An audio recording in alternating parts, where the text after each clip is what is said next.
Hi, it's Graham Allwood here from the Blue Diamond Reiners channel. We're on a young horse today and we're going to show you guys what it's like to get going on somebody that's relatively new. So once you've got on them and you've walked them around and they're kind of used to being directly controlled with the rein, okay, then you can start applying some leg on the horse, mainly showing them some inside leg to outside rein or outside hand. Okay, so what I do to keep things quiet is to move the ground in a box. So I apply that inside aid to outside hand, and then I back it up with my outside leg. It's critical that you make sure that the horse is walking around your leg, not falling through it. It must walk around. So the moment it falls through, you're just going to slightly push it out. Okay. Now this horse is used to some leg pressure. In the beginning, they're not. So they will have a big tendency to want to run away from you because you've upset them in a sense that they're not sure what's going on, and they get a little bit nervous, and then they're not thinking about what you want. It's just about getting away from the pressure. So when you start, you're going to directly rein them to the turn and apply a light leg, and then you're just going to release and then go straight, direct rein, light leg, and release and go straight. And you're going to do this like 10,000 times. Trick is to keep that pressure light and not over communicate. So you want to make sure that you're just giving them enough for them to start picking up on what it is that you're after. So like I said, on this horse here, he's kind of used to me having that inside leg. And the whole idea once you get going is when you apply your inside leg, the horse is to come to that aid and walk around it. Now here I just had to show him some directional control by using that inside aid. And you don't need to worry about where their head's at. I always say high head, low head, no head. The deal here is that you want the horse's carriage moving around your aids.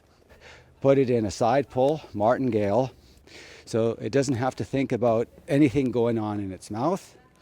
And it can just concentrate on that outside pressure that martingale is applying during the turn. Okay, and then coming around on my inside leg. And then I'll just take the rein forward with some direct rein to get the horse to go straight.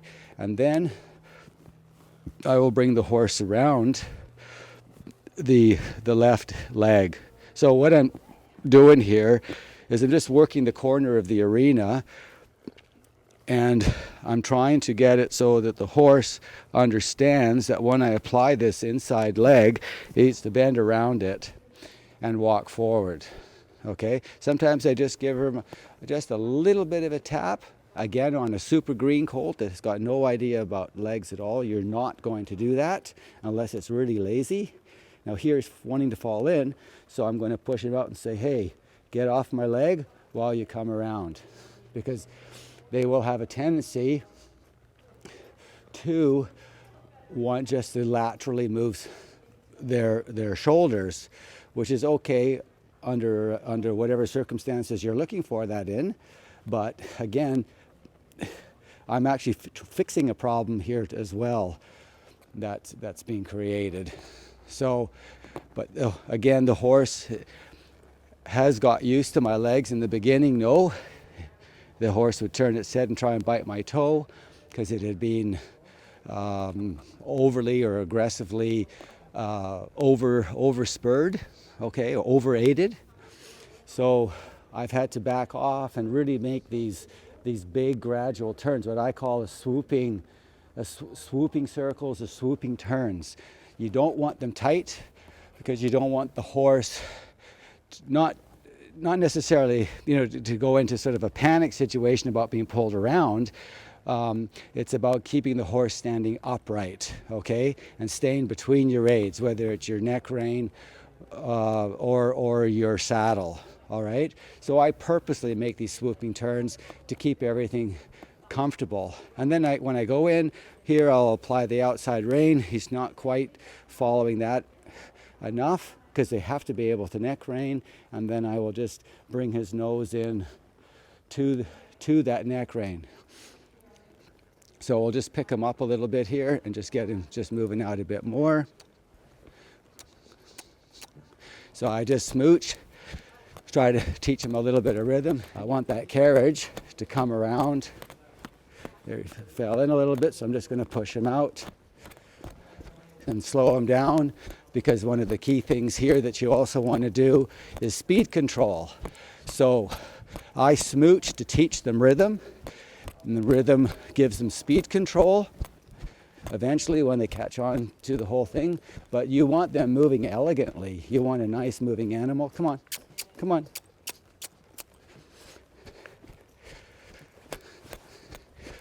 So this is, again, you're going to ask a million times. Now I'm just checking them back just a little bit here, just to control the rate. So it's okay to pull, but you pull when the legs are in the air and slow them down, and use your seat as well. Good boy, easy, easy, good boy. And eventually, if you just stay nice and steady with your work, the horse will come back to you, okay? And just kind of jog along nicely, and you will have your directional control. But it takes a while for this to happen, and it's no good getting after them at all. You've got to let them see the way by keep showing them. All right, so I try to also keep a very soft rein. I grab hold of the face when I have to, and then see if they stay. So I kind of relax on it. And then if they don't want to go there, he came to my leg a little bit there. So he wants to fall in on the right side. So he's run off here a little bit because I put my leg on him, because I didn't want him collapsing. And there he's lowered his neck because he's trying to get away from my hands. So there's all these other little idiosyncrasies that come about. But if he wants to lower his head, I just say, yeah, okay. As long as he carries on turning, okay, and not leaning while he turns. So I'm just looking for a nice, comfortable ride, steady motion, free-flowing joints, very low muscle tone.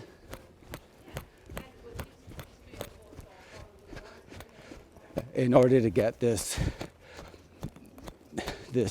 guidance, quietly addressed, because I mean, you spend a lot of time doing this. Now we'll see what he's like when I go with a little bit of left yield, the left leg on him to get him to do this. And I turn him, come on, come on.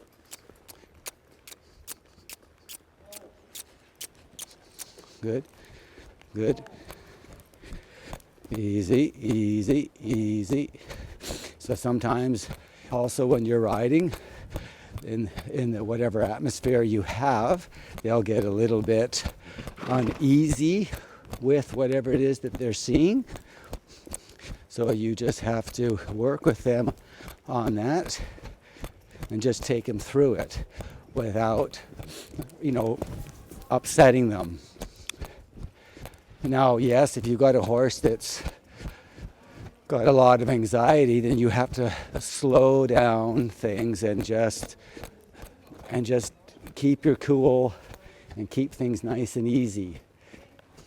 Everything sounds easy, but I have to say it's not, and you have to grasp the moment of whatever's going on nice and put some thought into it. Just don't go in there and be Rambo on an animal that's already got a little bit of anxiety in its brain. Now, if they want to break in half on you, then you're going to just take that horse and you're going to pull that horse around very sharply, so he doesn't set to bucking too badly on you or crow hopping. Okay, So all you're going to do is just grab them and pull them around and get them to two-track that hind end and push that hind end out. And when that happens, it's pretty hard for them to buck. Walk on. Good boy. So I put some word association, with these guys. So when I'm working with them in the round pen, so I have something in the saddle that they're familiar with when I'm not on their back. Walk is walk and jog is jog. Good boy. So that way my aids that they're not super familiar with don't scare them. So you have to apply your aids, leg aids in particular here, very cautiously, for quite a few rides to keep them sensitive, because you want a sensitive horse, but also you don't want to create a scared horse. So there he leans again, so I'm just going to push back and say, hey, if you're going to lean, I'm going to push out a little bit. And then we'll take him in again and see, oh, there we go. There we go. Turn. So a lot of times I'll bring my hand to the inside to open the door, but if he leans on it, I will close that door and push back and push over and say, hey, get off, get off, get off, get off, get off, and then kind of hold it there and then bring him around again, because he's leaning, and I don't want them leaning, you want them upright. So you're going to find also they're going to be softer on one side than the other.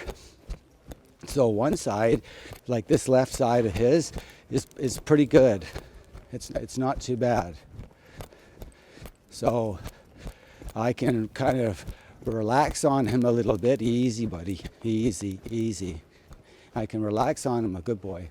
So I'll just break him down there, let him relax for a second, and then just pick him up again. Good boy. Easy, easy, easy. Now that transition that he's doing there, for me, it's too jumpy.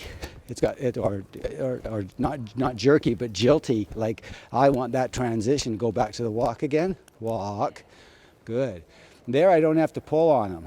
And if I do, it's just a smidge of pressure, and he'll get what I'm after.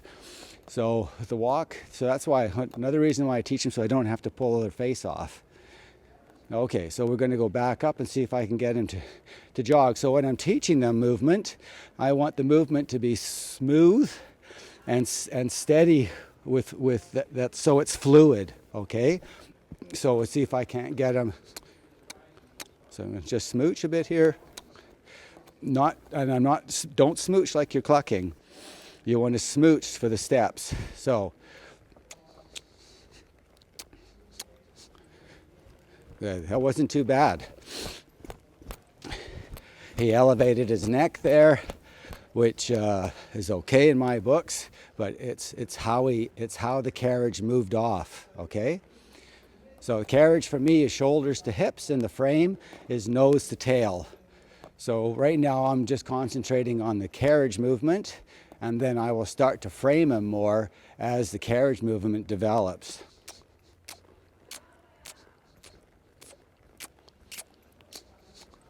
Good boy. Nice, slow, steady. So if I have to smooch 20